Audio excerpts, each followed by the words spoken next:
आपका मेरे चैनल भक्ति व्रत कथा में हार्दिक स्वागत है।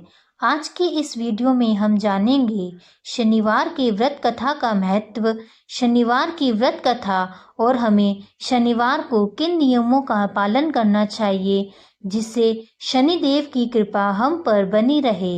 इसलिए वीडियो को पूरा अंत तक ज़रूर देखें ताकि शनिवार के दिन आपसे कोई भूल ना हो। शनिदेव नवग्रहों में सबसे उग्र स्वभाव का ग्रह माना गया है।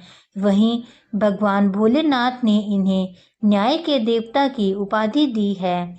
ज्योतिष शास्त्र के अनुसार कुंडली में शनि भारी हो तो जीवन में उथल पुथल मच जाता है, लेकिन शनिदेव जिस पर प्रसन्न हो जाए उसके भाग्य खुल जाते हैं। शनिदेव को प्रसन्न करने के लिए शनिवार के दिन व्रत रखना शुभ माना गया है। जो लोग शनिवार का व्रत करते हैं उनको पूजा के समय शनिवार व्रत कथा का श्रवण करना चाहिए।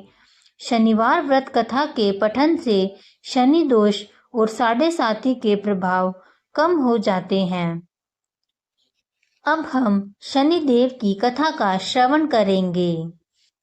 एक समय स्वर्गलोक में सबसे बड़ा कौन के प्रश्न पर 9 ग्रहों में वाद विवाद हो गया। विवाद इतना बड़ा कि परस्पर भयंकर युद्ध की स्थिति बन गई। निर्णय के लिए सभी देवता देवराज इंद्र के पास पहुंचे और बोले, हे देवराज, आपको निर्णय करना होगा कि हम में से सबसे बड़ा कौन है। देवताओं का प्रश्न सुनकर देवराज इंद्र उलझन में पड़ गए। इंद्र बोले, मैं इस प्रश्न का उत्तर देने में असमर्थ हूँ। हम सभी पृथ्वीलोक में राजा विक्रमादित्य के पास चलते हैं। देवराज इंद्र सहित सभी ग्रह देवता राजा विक्रमादित्य के पास पहुंचे। महल में पहुंचकर जब देवताओं ने उनसे अपना प्रश्न पूछा तो राजा विक्रमादित्य भी कुछ देर के लिए परेशान हो उठे, क्योंकि सभी देवता अपनी अपनी शक्तियों के कारण महान थे। किसी को भी छोटा या बड़ा कह देने से उनके क्रोध के प्रकोप से भयंकर हानि पहुंच सकती थी।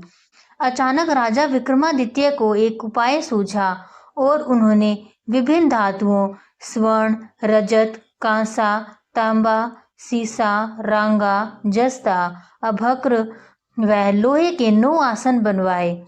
धातुओं के गुणों के अनुसार सभी आसनों को एक दूसरे के पीछे रखवाकर उन्होंने देवताओं को अपने अपने सिंहासन पर बैठने को कहा। देवताओं के बैठने के बाद राजा विक्रमादित्य ने कहा, आपका निर्णय तो स्वयं हो गया। जो सबसे पहले सिंहासन पर विराजमान है वही सबसे बड़ा है।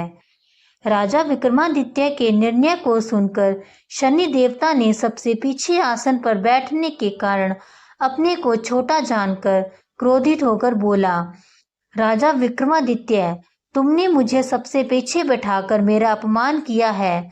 तुम मेरी शक्तियों से परिचित नहीं हो। मैं तुम्हारा सर्वनाश कर दूंगा। शनि ने कहा, सूर्य एक राशि पर 1 महीने, चंद्रमा 2.25 दिन, मंगल 1.5 महीने, बुध और शुक्र 1 महीने, बृहस्पति 13 महीने रहते हैं, लेकिन मैं किसी राशि पर 7.5 वर्ष तक रहता हूँ। बड़े बड़े देवताओं को मैंने अपने प्रकोप से पीड़ित किया है।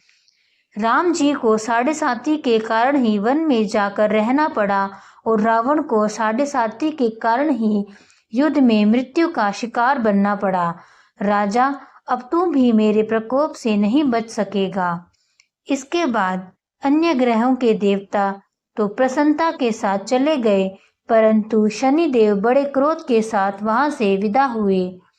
राजा विक्रमादित्य पहले की तरह ही न्याय करते रहे। उनके राज्य में सभी स्त्री और पुरुष बहुत आनंद से जीवन यापन कर रहे थे। कुछ दिन ऐसे ही बीत गए। उधर शनि देवता अपने अपमान को नहीं भूले थे। विक्रमादित्य से बदला लेने के लिए एक दिन शनिदेव ने घोड़े के व्यापारी का रूप धारण किया और बहुत से घोड़ों के साथ नगरी में पहुंचे। राजा विक्रमादित्य ने राज्य में किसी घोड़े के व्यापारी के आने का समाचार सुना तो अपने अश्वपाल को कुछ घोड़े खरीदने के लिए भेजा। घोड़े बहुत कीमती थे। अश्वपाल ने जब वापस लौटकर इस संबंध में बताया तो राजा विक्रमादित्य ने स्वयं आकर एक सुंदर व शक्तिशाली घोड़े को पसंद किया। घोड़े की चाल देखने के लिए राजा उस घोड़े पर सवार हुए तो वह घोड़ा बिजली की गति से दौड़ पड़ा। तेजी से दौड़ता घोड़ा राजा को दूर एक जंगल में ले गया और फिर राजा को वहां गिराकर जंगल में कहीं गायब हो गया। राजा अपने नगर को लौटने के लिए जंगल में भटकने लगा, लेकिन उन्हें लौटने का कोई रास्ता नहीं मिला। राजा को भूख प्यास लग आई। बहुत घूमने पर उसे एक चरवाहा मिला। राजा ने उससे पानी मांगा। पानी पीकर राजा ने उस चरवाहे को अपनी अंगूठी दे दी। फिर उससे रास्ता पूछकर वह जंगल से निकलकर पास के एक नगर में पहुंचा। राजा ने एक सेठ की दुकान पर बैठकर कुछ देर आराम किया। उस सेठ ने राजा से बातचीत की तो राजा ने उसे बताया कि मैं उज्जैनी नगरी से आया हूँ। राजा के कुछ देर दुकान पर बैठने से सेठ जी की बहुत बिक्री हुई। सेठ ने राजा को बहुत भाग्यवान समझा और खुश होकर उसे अपने घर भोजन के लिए ले गया। सेठ के घर में सोने का एक हार खूंटी पर लटका हुआ था। राजा को उस कमरे में छोड़कर सेठ कुछ देर के लिए बाहर गया। तभी एक आश्चर्यजनक घटना घटी। राजा के देखते देखते सोने के उस हार को खूंटी निगल गई। सेठ ने कमरे में लौटकर हार को गायब देखा तो चोरी का संदेह राजा पर ही किया, क्योंकि उस कमरे में राजा ही अकेला बैठा था। सेठ ने अपने नौकरों से कहा कि इस परदेसी को रस्सियों से बांधकर नगर के राजा के पास ले चलो। राजा ने विक्रमादित्य से हार के बारे में पूछा तो उसने बताया कि देखते ही देखते खूंटी ने हार को निगल लिया था। इस पर राजा ने क्रोधित होकर चोरी करने के अपराध में विक्रमादित्य के हाथ पांव काटने का आदेश दिया। राजा विक्रमादित्य के हाथ पांव काटकर उसे नगर की सड़क पर छोड़ दिया गया। कुछ दिन बाद एक तेली उसे उठाकर अपने घर ले गया और उसे अपने कोहलू पर बिठा दिया। राजा आवाज देकर बैलों को हाँकता रहता। इस तरह तेली का बैल चलता रहता और राजा को भोजन मिलता रहा। शनि के प्रकोप की 7.5 पूरी होने पर वर्षा ऋतु प्रारंभ हुई। राजा विक्रमादित्य एक रात मेघमल्हार गा रहा था कि तभी नगर के राजा की लड़की राजकुमारी मोहिनी रथ पर सवार उस तेली के घर के पास से गुजरी। उसने मेघमल्हार सुना तो उसे बहुत अच्छा लगा और दासी को भेजकर गाने वाले को बुला लाने को कहा। दासी ने लौटकर राजकुमारी को अपंग राजा के बारे में सब कुछ बता दिया। राजकुमारी उसके मेघमल्हार से बहुत मोहित हुई, अतः उसने सब कुछ जानकर भी अपंग राजा से विवाह करने का निश्चय कर लिया। राजकुमारी ने अपने माता पिता से जब यह बात कही तो वे हैरान रह गए। रानी ने मोहिनी को समझाया, बेटी तेरे भाग्य में तो किसी राजा की रानी होना लिखा है, फिर तू उस अपंग से विवाह करके अपने पांव पर कुल्हाड़ी क्यों मार रही है। राजकुमारी ने अपनी जिद नहीं छोड़ी। अपनी जिद पूरी कराने के लिए उसने भोजन करना छोड़ दिया और प्राण त्यागने का निश्चय कर लिया। आखिर राजा रानी को विवश होकर अपंग विक्रमादित्य से राजकुमारी का विवाह करना पड़ा। विवाह के बाद राजा विक्रमादित्य और राजकुमारी तेली के घर में रहने लगे। उसी रात स्वप्न में शनिदेव ने राजा से कहा, राजा तुमने मेरा प्रकोप देख लिया, मैंने तुम्हें अपने अपमान का दंड दिया है। राजा ने शनिदेव से क्षमा करने को कहा और प्रार्थना की, हे शनिदेव आपने जितना दुख मुझे दिया है अन्य किसी को न देना। शनिदेव ने कुछ सोचकर कहा, राजा मैं तुम्हारी प्रार्थना स्वीकार करता हूँ। जो कोई स्त्री और पुरुष मेरी पूजा करेगा, शनिवार को व्रत करके मेरी व्रत कथा सुनेगा, उस पर मेरी अनुकंपा बनी रहेगी। प्रातःकाल राजा विक्रमादित्य की नींद खुली तो अपने हाथ पांव देखकर राजा को बहुत खुशी हुई। उसने मन ही मन शनिदेव को प्रणाम किया। राजकुमारी भी राजा के हाथ पांव सही सलामत देखकर आश्चर्य में डूब गई। तब राजा विक्रमादित्य ने अपना परिचय देते हुए शनिदेव के प्रकोप की सारी कहानी सुनाई।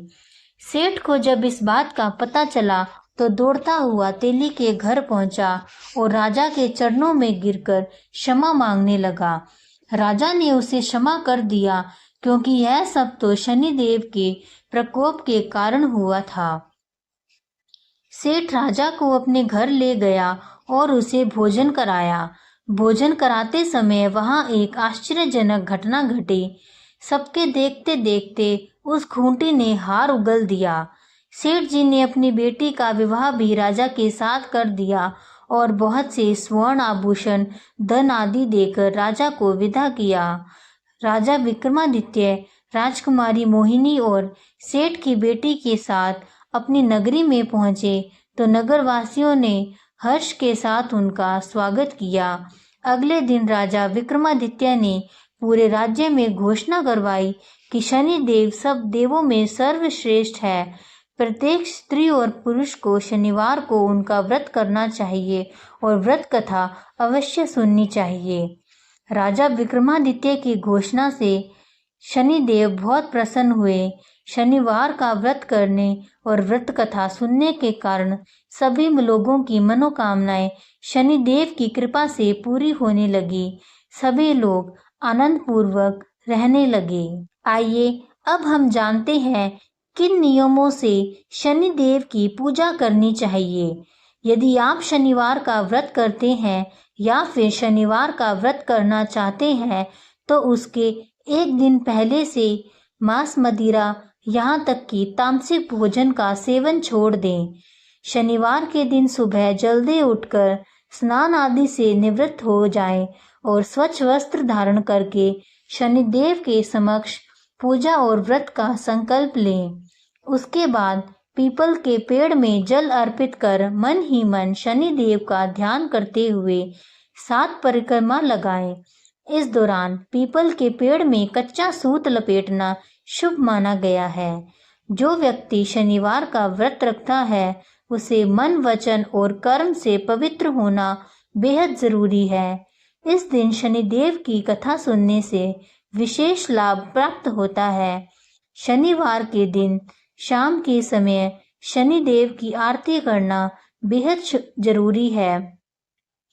यदि आप शनिदेव को प्रसन्न करना चाहते हैं तो इस दिन शनिदेव की लोहे से निर्मित प्रतिमा की पूजा जरूर करें।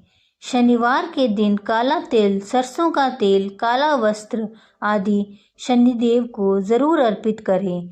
ये सभी शनिदेव की प्रिय वस्तुएं मानी जाती हैं। शनिवार के दिन कंबल का दान करना बेहद लाभकारी होता है।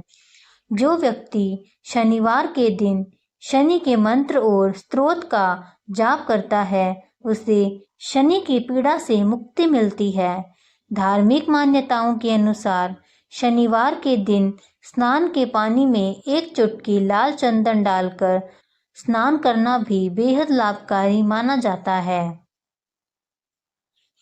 आपको यह जानकारी अच्छी लगी हो तो कमेंट्स बॉक्स में जय शनिदेव ज़रूर लिखना और इस वीडियो को लाइक करें, शेयर करें और मेरे चैनल को सब्सक्राइब करना ना भूलें। धन्यवाद।